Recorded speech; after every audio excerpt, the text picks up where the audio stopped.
পর এবার আলোচনা করব নদিয়া নিয়ে। আর নদিয়া মানেই কৃষ্ণনগর দিয়ে শুরু হবে। কৃষ্ণনগরে এই মুহূর্তে আমাদের সঙ্গে রয়েছেন মহুয়া মৈত্র। মহুয়া নিউজ 18 বাংলা আপনাকে স্বাগত। আপনি এই রাজ্যের এমন একজন সাংসদ যাকে সংসদ থেকে বহিষ্কার করা হয়েছে। কৃষ্ণনগরে এবার তৃণমূলের প্রেস্টিজ ফাইট, জিতবেন?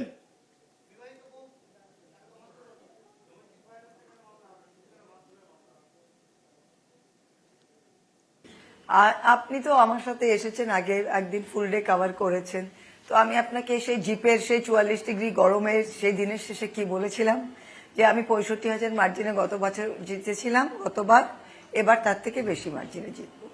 রাজমাতা কি ফ্যাক্টর?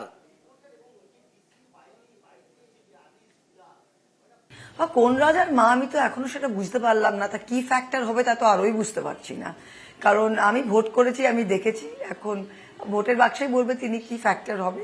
আমি জিতছি, এখন কে সেকেন্ড কে থার্ড হবে সেটা ওরা ডিসাইড করুক। রাজমাতা তো বিক্ষোভ দেখালেন, কি বলবেন? আমি দেখুন, আমি সকাল 7টায় বেরিয়েছি, আপনারা দেখেছেন, আমি এখন ফিরেছেন, আপনারা আমার সাথে ছিলেন, আমার কি এক সেকেন্ড সময় ছিল জানার যে অন্য কে কি করছে বলুন তো?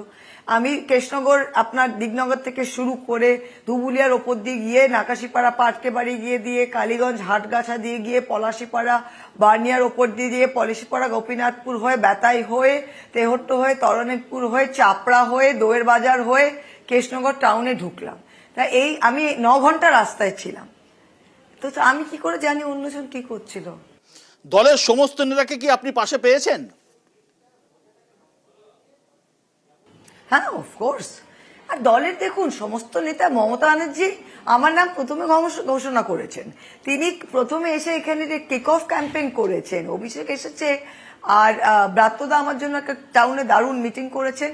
আমি বড় মিটিং করি না, আমার কাছে মমতা দেয়ার অভিষেক আসা এনাফ। আমি কোনোদিন বড় মিটিং করি না, ওটা আমার স্টাইল নয়, আমি নিজে ডোর টু ডোর করি আর আমি কর্মীদের নিয়ে ভোটটা করি, তাই সেই একদম সেই সিস্টেমই হয়েছে। গোষ্ঠীদ্বন্দ্বের গন্ধ পেলেন নাকি? নট রিয়েলি গোষ্ঠীদ্বন্দ্ব সে পঞ্চায়েতে আপনি দেখবেন গোষ্ঠীদ্বন্দ্ব, কারণ ওটা খুব স্মল ফাইটে হয়, অ্যাসেম্বলি ভোটে কম হয়, কারণ ওটা মমতাদির মুখ দেখে রাজ্য সরকারের ভোট হয়। আর এমপি ভোটে গোষ্ঠীদ্বন্দ্ব না, কারণ এটা প্রেস্টিজ ফাইট, এটা তো দলের সিম্বল, দিল্লিতে যাওয়ার আমরা বাংলা থেকে যাচ্ছি, তাই এটা একটা কাজ করে। আর এখানে যারা আছে রুকবানু সাহেব আছে, কালকে তো আমাদের ফাইনাল র্যালি হলো, সবাই ছিল, ওটা কোনো ফ্যাক্টর না। না না, ভোট কর্মীরা করে, বারবার বলছি, কারো ক্ষমতা থাকে না, একটা যখন ঢেউ ওঠে বা যখন একটা ভোটের একটা স্রোত যখন ওঠে না, কারো কথায় ভোট আটকানো যায় না।